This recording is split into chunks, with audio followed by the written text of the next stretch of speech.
Y la paz total, Silvia. Gran informe de nuestro grupo de corresponsales en varios lugares de Colombia hoy sobre la violencia. Pedro, midiéndole la temperatura, don Álvaro, a lo que es la violencia en la zona, en la región, porque una cosa es hablar de paz en los escritorios, en las ciudades, pero otra, medirle la temperatura a lo que está pasando con las poblaciones. Esto que está sucediendo y los anuncios hoy en las negociaciones con el ELN, Silvia. Jorge Alfredo, mire, es que el comisionado de paz, Oti Patiño, está reconociendo que se han complicado las posibilidades para llegar a un acuerdo de paz con el ELN porque, dice Oti Patiño, esa guerrilla está pateando la lonchera. Todo esto en medio de una violencia que se recrudece en diferentes regiones de Colombia. En Chocó, en Arauca, las comunidades están pidiéndoles a estos guerrilleros cumplir con sus compromisos o dejar por fuera de las hostilidades a la población civil. Al final, los más afectados siempre son los pobladores de esas zonas apartadas de Colombia. Mateo. Para el gobierno, las posibilidades de paz con el ELN se están agotando. Ese grupo acusa a la delegación gubernamental por supuestos incumplimientos a los acuerdos en las negociaciones y por eso la mesa de conversaciones está congelada desde abril. Para el comisionado de paz, Oti Patiño, en la práctica no hay diálogos. De tal manera que ellos están pateando la lonchera, como se dice. Está en manos de ellos retornar el camino, no solamente en palabras, sino en hechos. De que ellos demuestren realmente que hay una voluntad de paz. El ELN está cometiendo actos terroristas en Arauca y norte de Santander tras el término del cese al fuego bilateral que expiró el pasado 3 de agosto. Además, hicieron un paro armado en Chocó recientemente que afectó a 45.000 personas que se vieron confinadas. Por eso hablamos con líderes del Medio San Juan en el Chocó y de Tame en Arauca. Que le exigimos la participación de la sociedad araucana, que se exige, que quiere estar presente para que pueda reclamar ser sacada del conflicto, pero también frente a posibilidades que se puedan cumplir. Que se puedan reanudar los diálogos, pero unos diálogos donde el ELN muestre voluntad, una voluntad de sacar ese proceso adelante, a las comunidades las dejen fuera de su conflicto, porque en realidad las que más sufren el conflicto son las comunidades. Por su parte, el máximo cabecilla del ELN, alias Antonio García, dice que el congelamiento de la mesa se debe a los incumplimientos reiterados del gobierno nacional. Mateo, gracias. Pues la verdad es que con la Colombia de la paz total a la guerra total, por lo menos eso es lo que se percibe en varios departamentos y en varias regiones de Colombia, un estallido de violencia que hasta el momento, por supuesto, dejan entredicho esa propuesta y ese proyecto como columna vertebral del gobierno del presidente Gustavo Petro, que fue él cuando ganó las elecciones y ganó la presidencia de Colombia, en su discurso del triunfo, el que empezó a hablar de una paz total. Paz y total, de empezar sí, señora, con varios frentes, Jorge Alfredo, no solamente el ELN, sino las disidencias, pero tenemos que las disidencias se han venido atomizando y ya no son solo las de alias Iván Márquez, sino las de Iván Mordisco, pero también están las de alias Calarcá y así sucesivamente.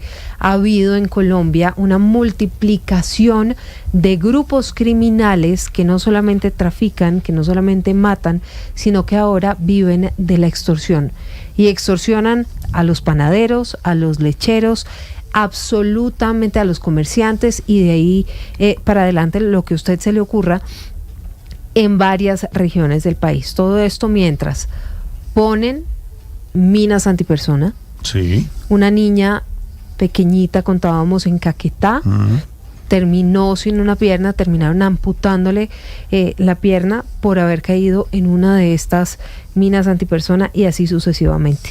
Eso es lo que pasa en Colombia en medio de lo que sería una guerra total en vez de una paz total.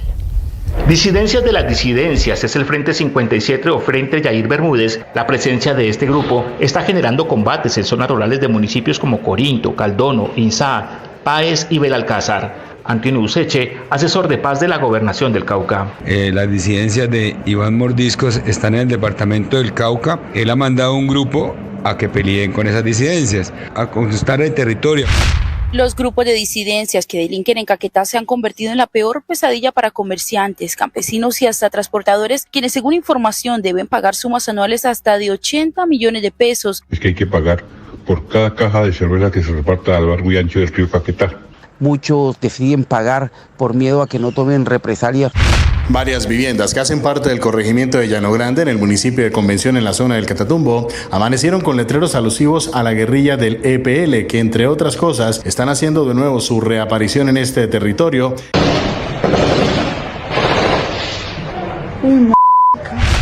El miedo y el temor se han tomado los habitantes de los 18 municipios que conforman la región del Magdalena Medio, donde este año se han registrado más de 200 muertes violentas en medio de ataques sicariales, atentados del Clan del Golfo, ELN y disidencias de la FARC. Esta guerra por el control territorial del Magdalena Medio ha provocado que la red pública hospitalaria declarara la alerta amarilla por escasez de unidades de sangre y plaquetas. Luis Torres, gerente del Hospital de Barranca Bermeja. Un número de heridos no pudieron ser atendidos.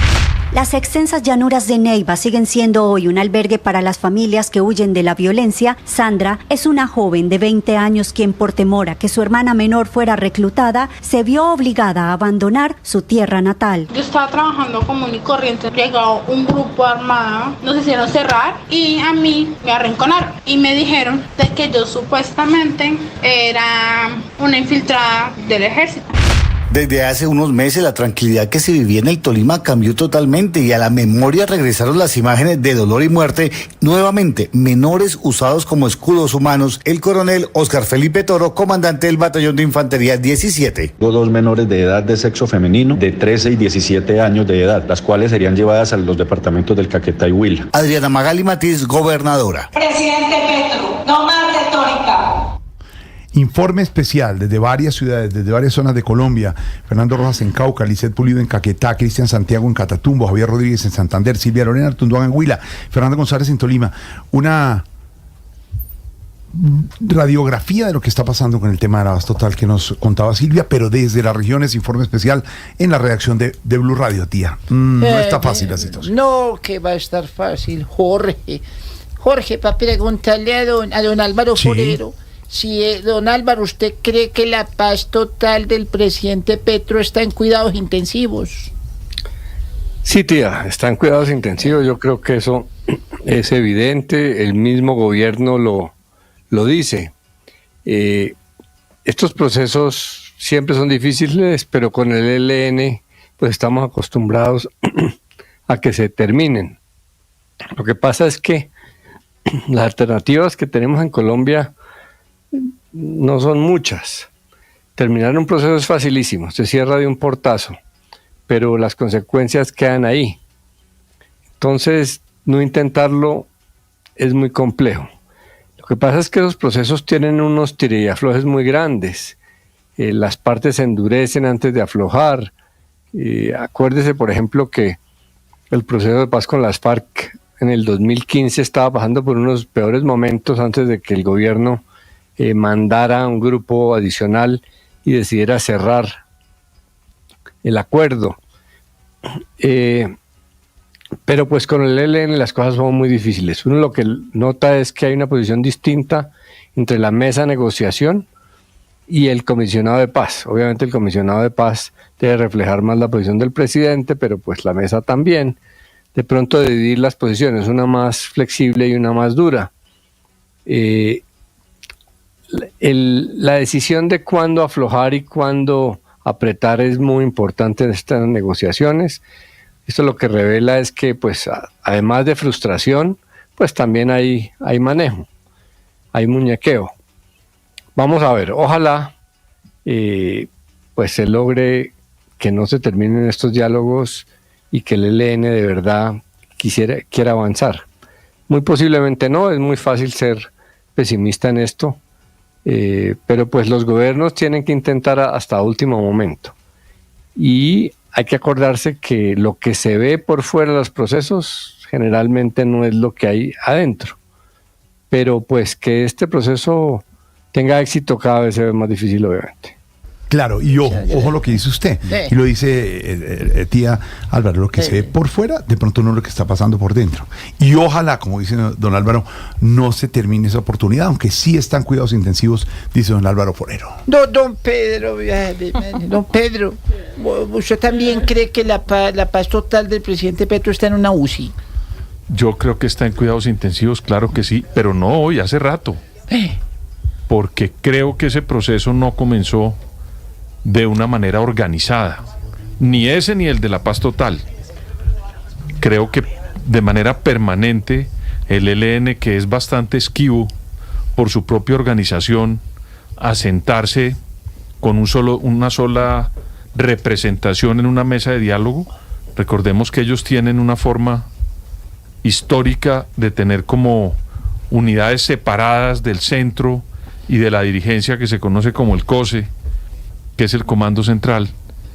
Entonces abajo cada uno siente que tiene en su unidad un poder autónomo para hacer su guerra, y eso es muy difícil cuando, contrario a las FARC, era un ejército que tenía una unidad de mando, una jerarquía, claro. Pues los que iban allá al secretariado tenían línea de mando y línea política con la tropa. Aquí eso no existe con el ELN, por eso es tan complejo tener en una mesa organizada a este tipo de ejércitos como el del ELN.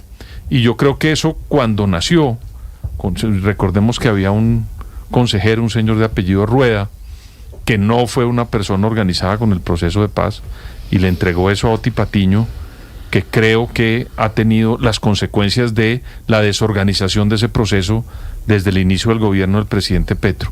Y por el otro lado, pues yo tampoco veo a los helenos hoy tratando de negociar. No les interesa la política, porque ellos no quieren ir al Congreso. Eso lo han dicho siempre. Lo que les interesa son hacer parte de la economía colombiana futuro, claro, y hacer parte del andamiaje. Poco la política. A ellos la política no les interesa. No, ellos no quieren ir al Parlamento. Ese no es la negociación. A ellos les interesa el ser poder, parte, pero el poder de alguna manera de la economía, sí, y tener injerencia en los recursos naturales, en la minería, en la política petrolera de este país. Y eso yo lo veo muy complicado por la falta de organización, y no sé a dónde vayan a llegar unas negociaciones cuando estos señores están pidiendo cosas maximalistas. Y por el lado de la guerra o la solución de la paz total que plantea el gobierno, pues veo también a muchas personas enredadas, porque ahí sí es más complicado. Son señores que están en el territorio y ellos quieren desplazar al Estado y ellos asumir la posición de Estado en esas zonas, como, repito, quitarse la cachucha de delincuentes y oficiar en esos territorios como la autoridad. Yo veo muy complejo que eso se dé faltando, no sé, un año para las elecciones, un año y medio para las primeras elecciones, y el país no ha logrado comprar esa narrativa y no le veo una organización. Y lo que están pidiendo esos sectores, tanto el ELN como las bandas criminales, son maximalistas, tía. Muchas gracias. Ay. Esperanza Brava, 6:49. Llamemos al edificio Sálvese, quien puede ver si las cosas son más esperanzadoras por eso. Yo creo que sí, además es viernes y el cuerpo lo sabe. A ver qué nos dice. Sí, vamos. A ver.